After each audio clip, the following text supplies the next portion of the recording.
Changes Hands angle from there. Nathan, Nice, big nice left kick. Here comes Jordan, Jordy come back with those hands again. Hey, yo, guys, it's your boy Shane here. Just quickly, just going to do the introduction for the guest because you'll hear soon. I did an introduction before, but I totally think I botched it. I think she deserves a better introduction than what I gave her. So, because the original introduction, while I was doing it, one of my kids had an iPad and I just saw him just drop it from the top of the stairs, and it just absolutely mind fucked me. so I'm just going to do it now. So just a better introduction for her. Okay. So, she trains under Mark Pease from the Strikeforce gym in Queensland. She's fought some of the best girls in Australia. She's fought on such promotions as the Eruption, Muay Thai League, and she has an upcoming fight on Infliction. She's also fought in Abu Dhabi as well. She is a current WBC state champion. She is Nathalie, the Viking Pavlides. So, stick around for the rest of the episode, and please like, subscribe, and share this episode as well. All right, catch you guys in a bit. Hey, yo, it's your boy back again, solo. I think he's just going to run this by myself from now on. I don't know. But he got stuck in traffic. So even down in New South Wales here, we're experiencing some flooding as well. Not as bad as other places, of course, but things like traffic and certain evacuation, like Texas, we're all kind of hanging on our phones a little bit. Not myself, but people don't know in that situation. Hopefully everything's going good with everyone. What have we got now? Well, this weekend, Muay Thai New South Wales is running their junior and senior development day event. That probably would have happened by this podcast coming out. So hopefully everyone good on there. I'm definitely sure my boys went good. Connor, Shushan, and Zach. Okay. No matter how it would have turned out for them, I'm not going to be proud of them because they put in the hard yards in the gym. And as long as they kind of did that in the ring from there, that's all I asked for. Okay. But you didn't come here just to listen to me, obviously. All right. So we got a guest on today. So she trains under Mark Pease in the Strikeforce gym. She's fought some of the best girls in Australia.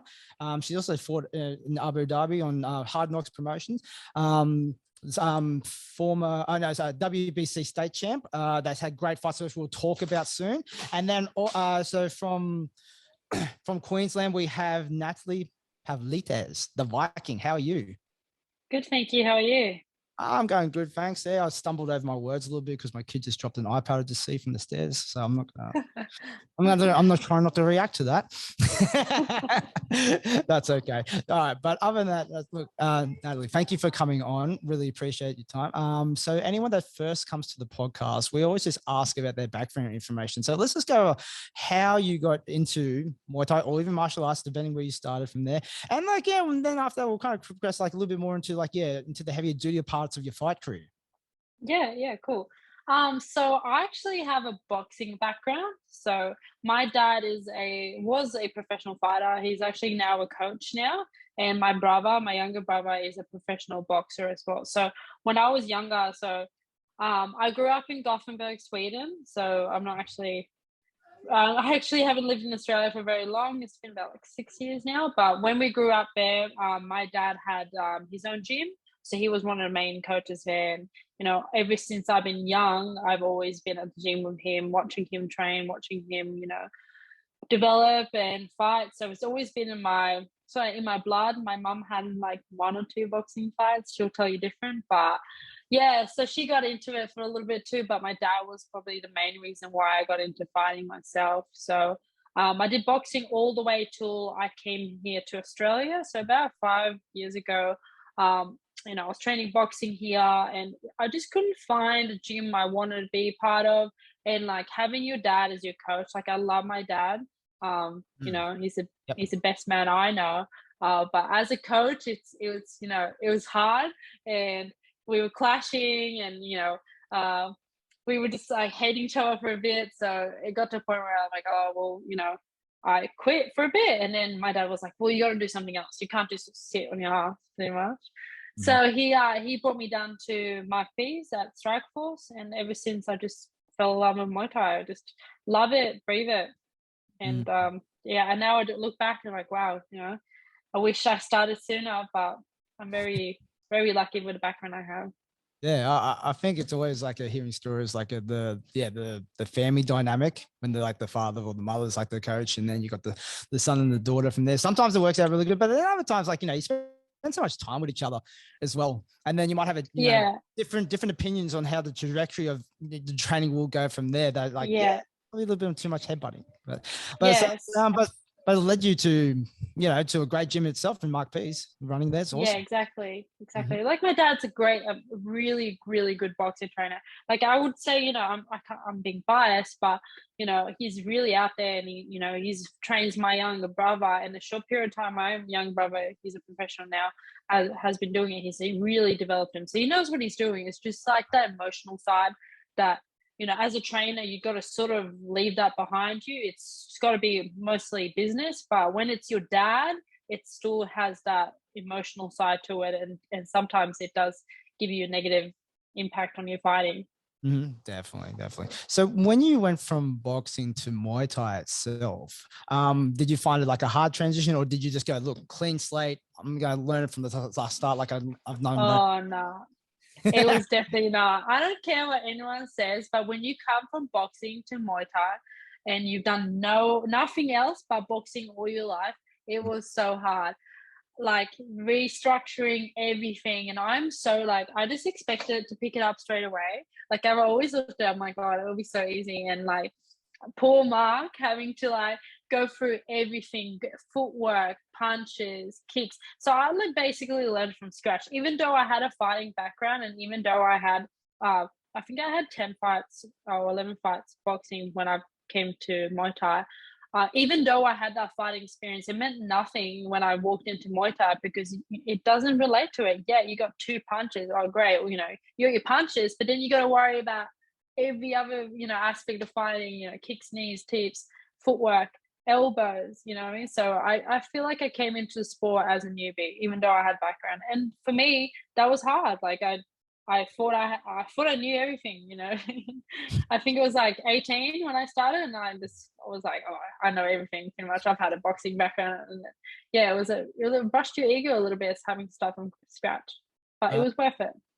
yeah. So from when the time that you stepped into Mark's gym, from there, how long did it take you before you actually like all that Mark said, okay, all right, okay, I think we can put you in the ring now. Okay.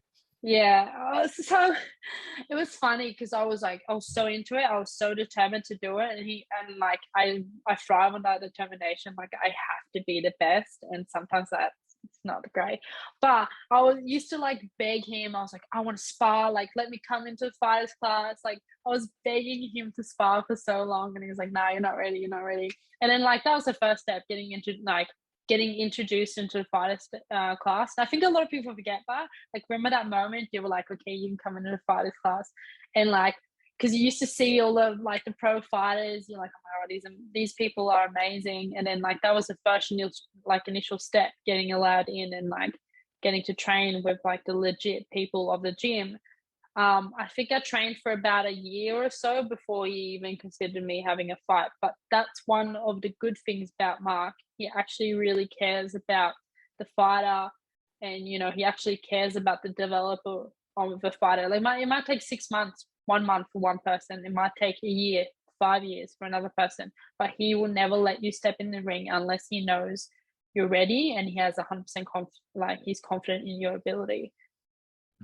Yeah, yeah. Mark B's like we haven't on the podcast before. Got nothing but high praises for him. Smart guy, smart coach, and just generally seems like a good dude. Yeah, yeah, definitely. So like going in like let's talk about that early career from there. So like most of your career has been done in Queensland itself. I guess there's not like a really hard line like between like amateurs and pros in terms of like just maybe equipment and like ring time itself. Yeah. So how was your first couple experiences in delving into the Muay Thai world? Um, well, like you said, there is no like the line between being an amateur and a pro is like I don't even know. The curtain is so thin between that. So 1 minute you're fighting with elbow pads, next minute, hey, you're getting, here you go, jump in, no elbow pads, or you know what I mean? Even go from having say you start your first fight with shin pads and then going for no shin pads. That is a big step in itself. Like I had amateur boxing fights. That is, going from amateur to pro boxing. Like it is a whole different ball game, and you see the difference in it. But in Muay Thai, you don't even know when that change happens. All of a sudden, you're a professional. So the first couple of fights, I think I had one fight in shin pads, but I sort of dove straight into elbow pads. But that's what I wanted. Everyone is different. Like I wanted to dive straight in there because I just, you know, I just love like the fight. I love the, not the brawl, but I'm really passionate about just the fight. I fight, I train hard, I fight, as hard as I can, and that's just who I am. A lot of people like to, ease into it, and there's nothing wrong with that. When you're ready to take off those L pads, when you're ready to take off those shin pads. But yeah, I started quite early. I think my third fight was definitely with elbows or second or something like that. Mm. Yeah, it's like I'm not too up on like the Queensland team in particular. How like if well, it sounds like there's not too much of a structure from there. Like and here's like New South Wales create a bit of structure with development days with the shin pads and that, and then go to amateurs, which is no shin pads, which is it's kind of a loophole because like the CSA just goes, oh, shin guards, yeah, they're shin pads, yeah, that's good enough, but it is a big leap onto that. But I guess did your previous boxing experience help you like just more like in-ring stuff, like opposed to some that's never been in ring fighting at all and anything? Did you find that kind of helped carry you through a little bit? Yeah, definitely. So my gym when I was training boxing in Sweden, like there's a lot of Russians, a lot of Russian, Swedish, Scandinavian people. Like it was just really, really tough fighters were produced from our gym, and we're inbred of that really tough fighting mentality. Are we the most skilled people in the world? Probably not, but we are just really, really tough in that aspect. But when I went into tournaments or when I did my boxing tournaments as a junior, I was very like protected in boxing. There was, boxing tournaments, headgear, quite heavy gloves and all that. So it was like the nationals and everything. But definitely when I came here, I didn't see like in Muay Thai, I didn't see a difference in like the amateur and the pro sort of side of it all. And I think maybe, I don't know, but in Queensland, we don't have as many national tournaments or, or state tournaments like those things that you guys have in New South Wales and Victoria and all that. So, but I was very fortunate to have a boxing background and fighting experience, and definitely that did help me in some way. Did it help me being a better Muay Thai fighter? Probably not, but it did help me to be a better fighter or be a fighter in general. Definitely. So like we'll go further into your fight career as well, but let's talk about like something that you're like doing during your fight career. So you're a bit of a triple threat. So you got the brawn, you got the beauty, but you also have the brains as well. So when we just go into there, it's like going into you completed 2 university degrees, like fine. So like explain that, because it seems like trying to split up the time to get everything done properly. It just seems like a fine balancing act. How did you do this? I'm the queen of multitasking. That's how. Nah. Well, see, my mentality is like I love fighting and I want to continue. I want to fight to the day I die, pretty much. But that's not realistic. I mean, when I'm 30, I like to say when I'm 30, that's probably a time. There's going to become a time when I'm not going to be able to fight anymore. And unfortunately, right now, fighting doesn't pay the bills. Like the amount of time and effort you put in, I wish it paid the bills. So I sort of in my mind, okay, when I'm done fighting, what am I going to do? I'll probably continue to be or try to be a coach, whatever, but I need something on the side of that. And I looked into the future, okay, what do I enjoy doing? So I did quite well at school. My parents did push me very hard at school. I hated it at the time, but now when I look back, I'm like, I'm really happy they did. Education was a really key aspect in my household and always has been. My mum's an electrical engineer, so she pushed me into it. So I decided I want to be a civil engineer, a structural engineer. So I started out at the same time that I started fighting Muay Thai. I did start my degree. it was very hard to juggle at first, but you do get used to it. It's like going to work every day, you know what I mean? It's like, you know, being a trading, having to go and work 8-hour days on a job site and having to go and train it. I went to school and, you know, I went to work and then came back to train. But it's what I wanted to do, like as well. Besides passion, I think you need to have something else in your life, like instead of fighting, because otherwise fighting will sort of consume you a little bit. So I love engineering, and it's actually what I do now as a profession. Nice. Yeah, that's awesome. And it's a great message as well for, like, you know, fighters coming up, because like you get some of them just complaints because, oh, I don't have the time to do this and that. It's like, if you want it, you'll make time for it, and you'll schedule everything around that, and you can still do plenty of other stuff outside of it as well. You know, it's 24 hours in a day. Yeah. But I always see it as like a road, you know what I mean? Like you have different little paths on there where, you know, you're fighting, your work, whatever other hobbies you have, there will come a time when maybe one of those paths ends. You don't want to just sit there at like the crossroad and be like, oh shit, what am I going to do now? You know what I mean? I think it's good to have, it's not necessarily a plan B, but it is something else that does consume your life as well. You can have time and to do other things in your life, not just fighting or not just one specific thing. Yes. So looking back at some of those fights during that time period from there, was there any kind of like positive or negative impacts that you thought that like carried over to your fights, or you thought it generally, like, you know, it was just, you know, business as usual, never really affected it? See, I sort of split it up. Like, obviously, it was hard to study and train. Like, I'm not gonna lie. But I also don't want to complain. Like, it was really hard to juggle it all. But I got used to it, so it didn't really affect my fighting in general. But I graduated in July, so I did work for a little bit. But then I scored a major job around September, and then I had my fight with Nicole Banney in October last year. So I live on the Gold Coast, and that job was in Brisbane. So that's about an hour and a half on a train every day, like there, and then an hour and a half back. So so I, you know, obviously because I scored a massive job with a company, you know, it was like one of my dream jobs that I wanted to do.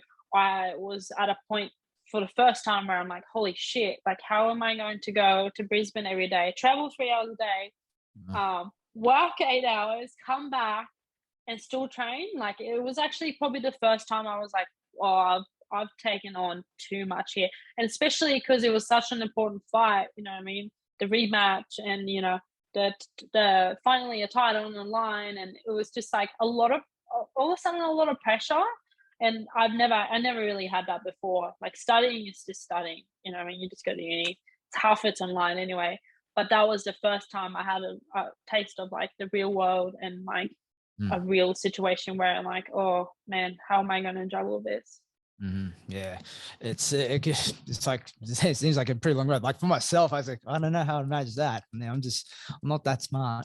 And I was like, and also it's like I'm just very obsessive. So if I get like one thing, it's just one thing only, and just everything else just kind of falls apart around me with it. That's good.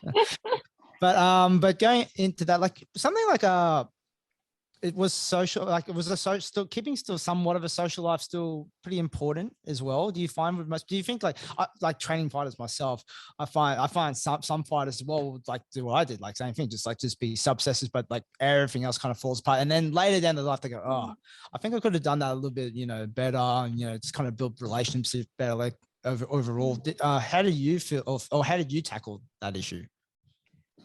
See, all my friends are in a gym, you know what I mean? That's a bonus part of it. Most of my closest friends are in a gym. Like, my training partners are all my friends. So that sort of ticks one box, you know, socially. But I think fighting has a good thing to it. So a lot of friends outside of the Muay Thai community or the fighting community, it sounds really, really bad, but either they're with you or they don't understand. So like my friends outside of fighting, like, you know, I love them all, but, you know, they love going to the pub, they love partying, you know, they love, you know, going to dinner, and they have parties every week, and then we got birthdays every week, and we got all these social events. And a lot of them didn't understand, like, no, I can't drink, like, no, I'm not going to go clubbing this weekend, no, I can't go to this. And a lot of people didn't understand, and they sort of start dropping off. the people who are going to support you and actually understand are the people you actually want in your life. For a long time, I was like, wow, like I was getting like FOMO. I was like, shit, I need to, try to hold on to these people, and I need to like actually make an effort to go see him. And, that was stressing me out a little bit as well, because you sort of want to be like, oh, I still want to be friends with them. But then as I as I get older, I do realize that if they don't understand, like a fight camp is what, a maximum of 8 weeks. If they don't understand that in that 8 weeks time, you can't be drinking, or, you can't be going out for dinner, and like you're tired, you're hungry, you're training a lot. If they don't understand that and see the reward you have in the end, which is your fight, then I don't think they should be in your social network. So that's why I think I have a lot of friends within Muay Thai community and within the gym, because they all understand, like they all go through it themselves. And that's the key player, I think, in having a good social network, is that understanding, or like the understanding you have that this is my commitment, this is what I love to do. Yeah, the Muay Thai community are really, I find they're really kind of tight knit, and like everyone knows, everyone's pretty friendly as well. Even though we have our disagreements at times, Yeah. but yeah, that's fine. We just work through it. But like coming, like your father and your brother from there in the boxing community and stuff. Do you find a difference between the two? Like, do you find parallels in terms of they're a pretty good community, or is it pretty different? I don't want to call anyone out, but I will. That's what I we're do. here for this. Yes. Like the drama. I'll give you the tea.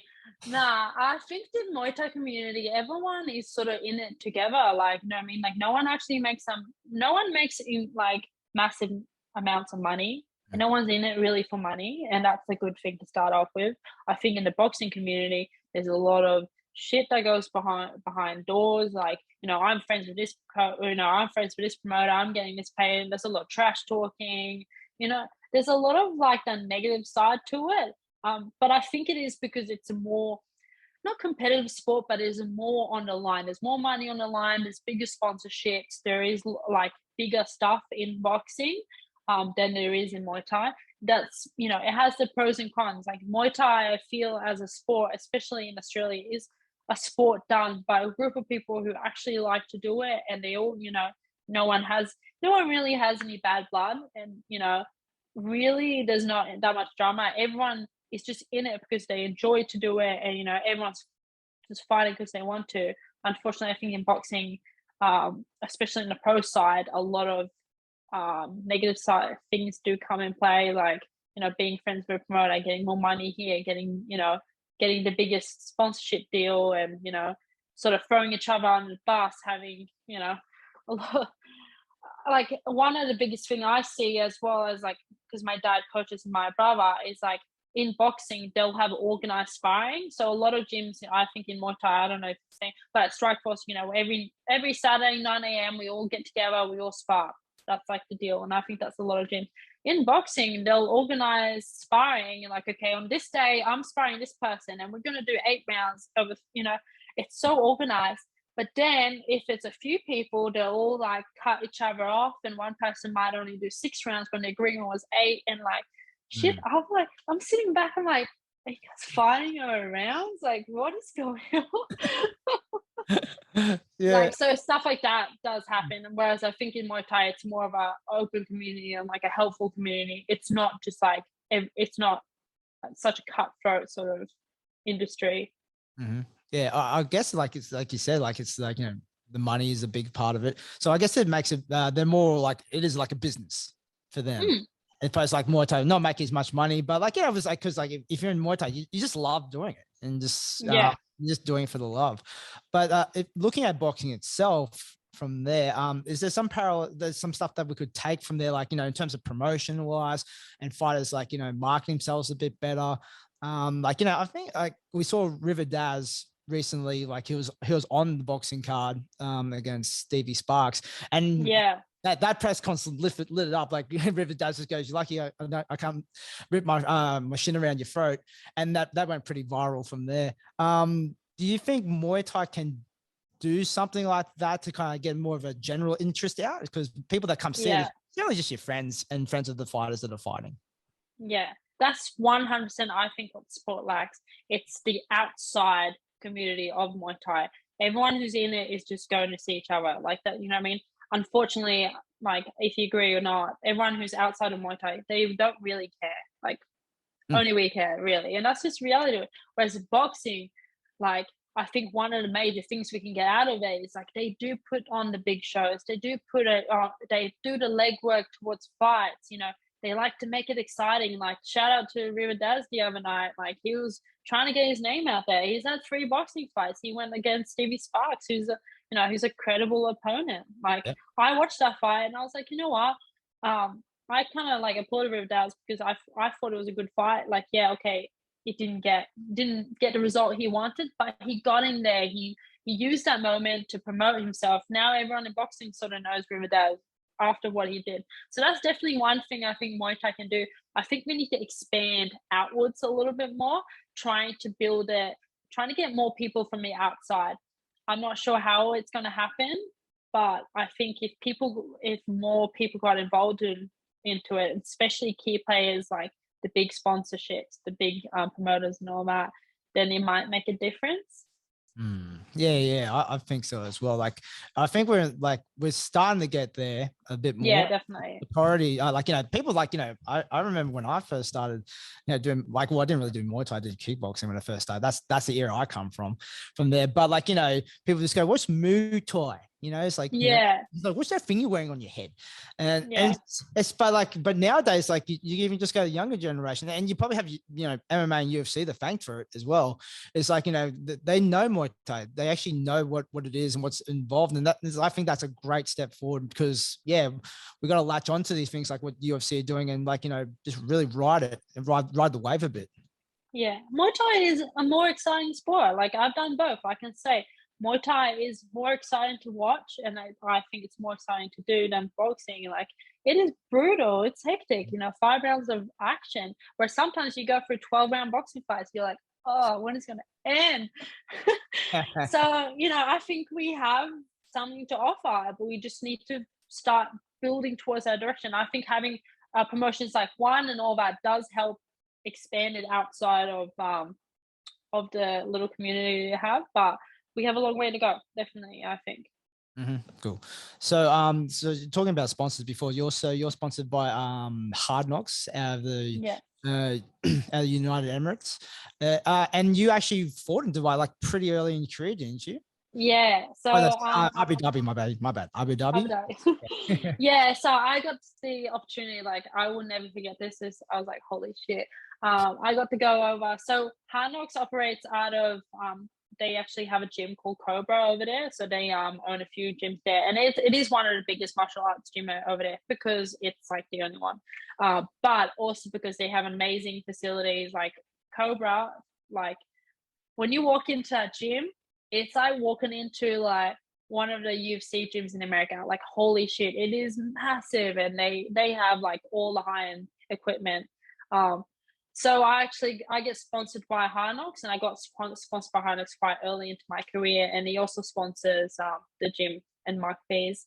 So I got to fly over there and fight one of the girls from Cobra, and just the experience, I'm like, holy shit, like going to Abu Dhabi was like an outside world. Like they have some like everything's just so amazing there, like so breathtaking, like all their buildings, everything. It's like the money is like insane over there. Like the promotion was so insane, and like everyone was just so excited to come to the show because it was like one of the only fighting events they had there at the time.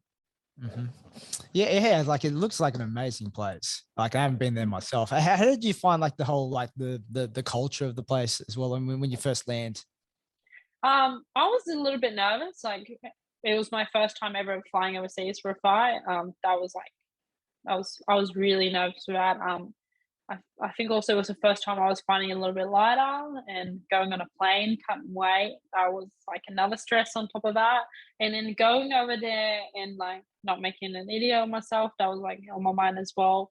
But also going over there and going from, how to say this in the best way, but going from like a country like Australia where everyone walks around in shorts and t-shirts, like for guys that doesn't really matter for you, but like going over to Abu Dhabi where it's Muslim country and like not being disrespectful. That was one of my stresses as well. Like, what do I wear? Like, what do I do? Can I sit here and all that? But in saying that, Abu Dhabi is not as what's it called? It's a quite a free and modern place, and Dubai is as well. And so once I actually went there, I did realize it's not like what the media sort of represents it to be. I thought it'd be quite a restricting place being a woman, and I was a bit nervous about that. But when I went, it is quite a modern place, and I'll definitely go back. I hope to go back one day and fight on the show again. Hopefully, when COVID ends. 2 years later or 3 years later.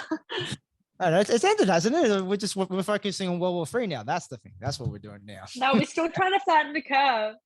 Yeah, true. We're still trying.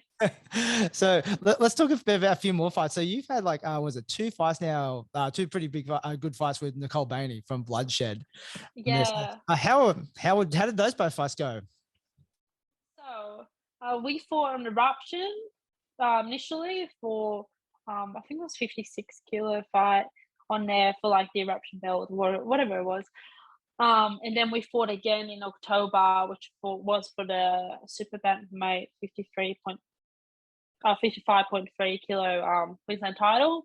And I reckon, holy shit, like we bought it. Like, Nicole Bainey is like a person in Muay Thai, a woman in Muay Thai. She trains hard, you know, she comes from Bloodshed. They have such a strong gym and all that.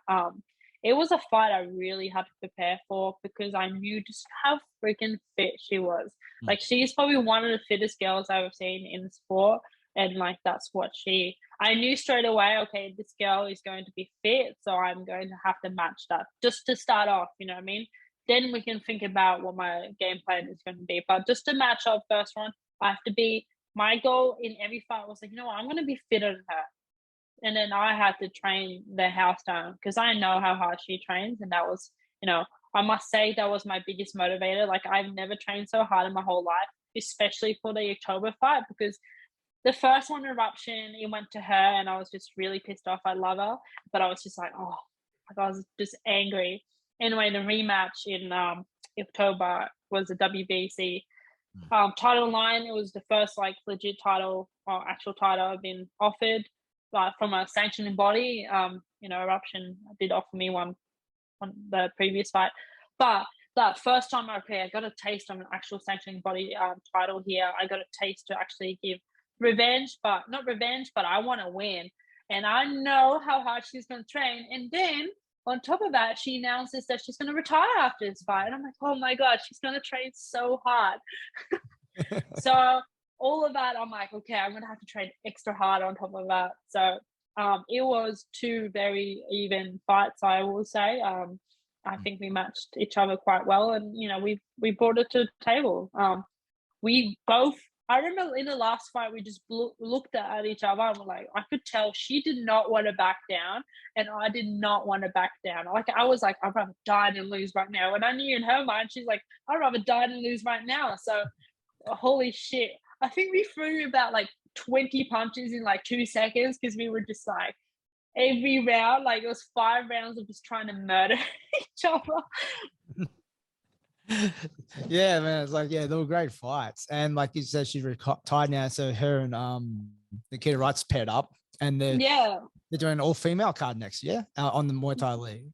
Are you fighting on that one? I can't remember. No, I'm actually on, I think I'm on Infliction in 3 weeks, so it does, I think there's only a week between, so I was already matched. But yeah, shout out to the girls for doing a female card. I think it's really, really cool. They do, you know, that's one thing good about, you know, the girls is like, especially here in Queensland, you know, they do like to, you know, promote other women, and they do like to promote female fighting. So it's different. No one's really done it here. So we'll see what happens. Yeah, it's like, yeah, you haven't seen an all-female card. I think, was it? I think it was Dynamite.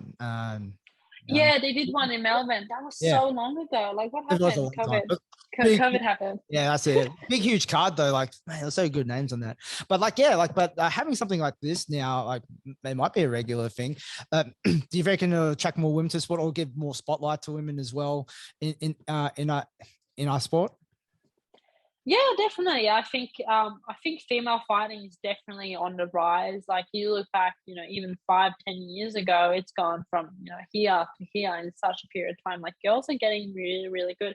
And I'm not being biased, but I think females are like up there now. Like they are matching the guys. Some of these girls in this in the sport are like weapons. Like they are really high level female fighters. No, high level fighters, like full stop on there, like regardless if they're girls or not. But the girls, the technique, fitness, they train hard, like they're up there, they're actual, beasts now.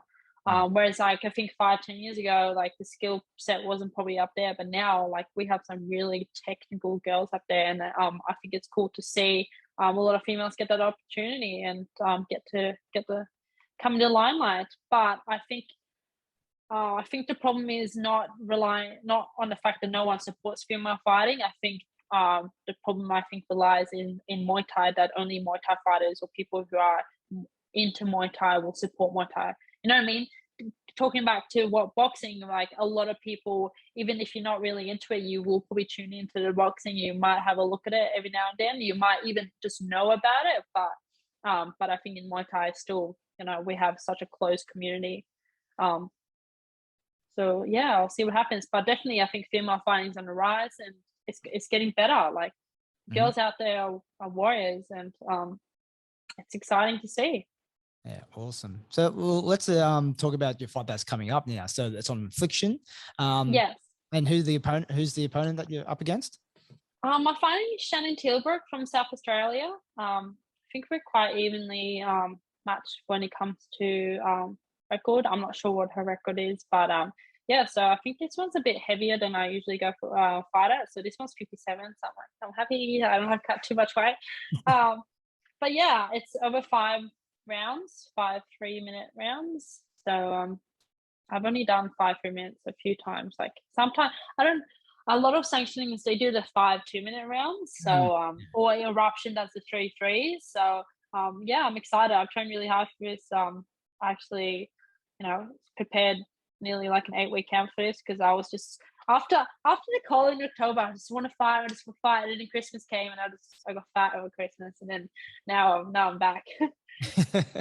Do you try and or like you and Mark, do you try and schedule a lot of fights ahead of time, or do you just kind of Yeah. take like maybe 2 fights at a time, and because a lot of stuff falls Mm. out? But but what Nah. has this year looking for you though, schedule wise? Look, Mark is I trust Mark. He might he might think I'm really annoying, and he might get pissed off at me because I'm always like, okay, what's next? What's next? What's next? He's trying his best to keep me lined up with fights like as regularly as possible because I just want to fight. Like I just want to continue to fight. I just want to stay active.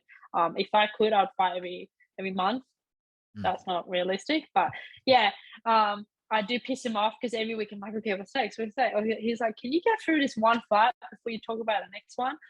So he's trying his best to keep me as active as possible. It is hard. Like it's definitely been even harder because of border closures and now floodings and all these outside external factors are sort of preventing that.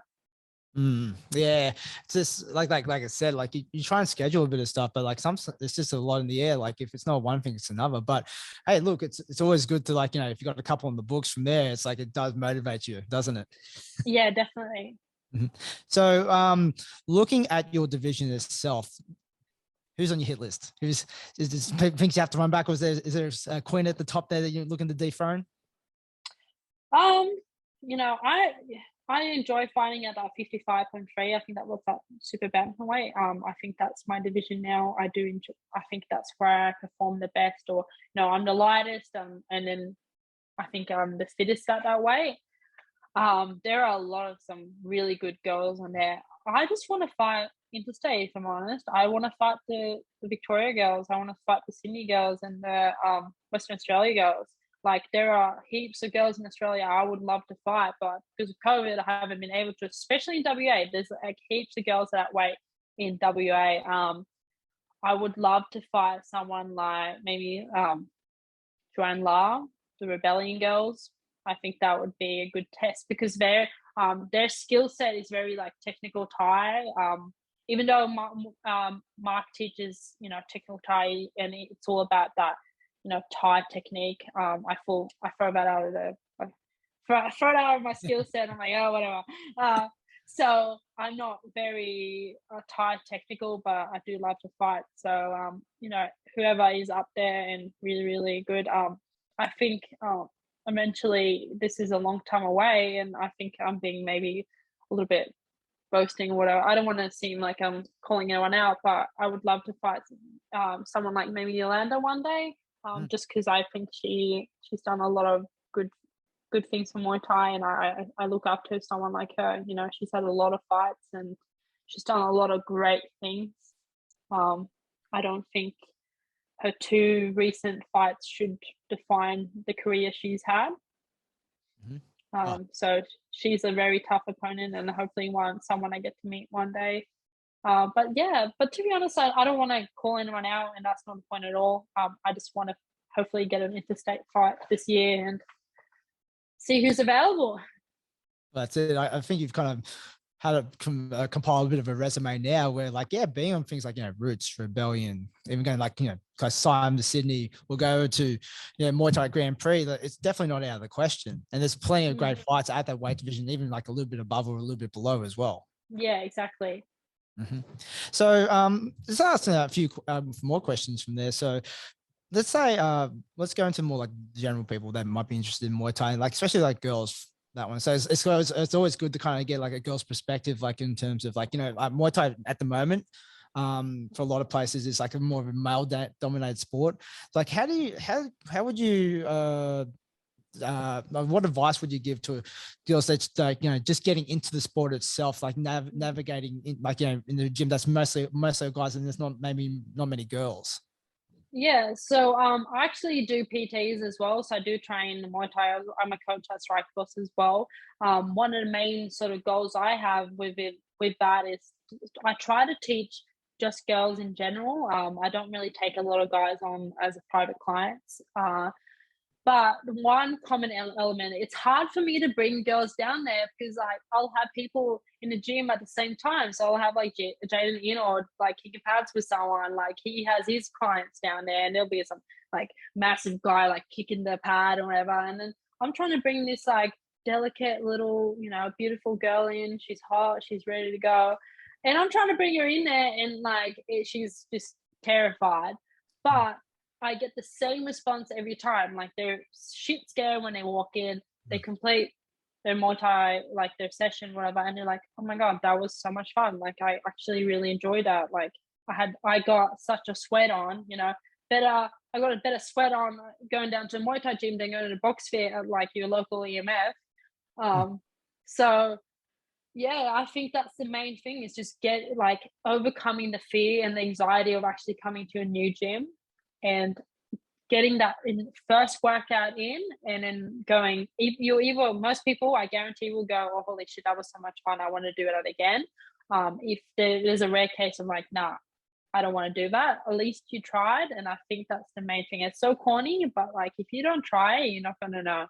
And I think that's, I think a lot of people need to encourage more girls to come in. So if you're a guy, like encouraging your girlfriend, encouraging your sister, it's always a story of like, "Hey, I brought my sister down. Hey, I brought my girlfriend down to a session and she loved it. And next minute she's a world champion." Like that's usually the story. Or like, I brought my friend down and she loved it. And now she's like #1 in the world.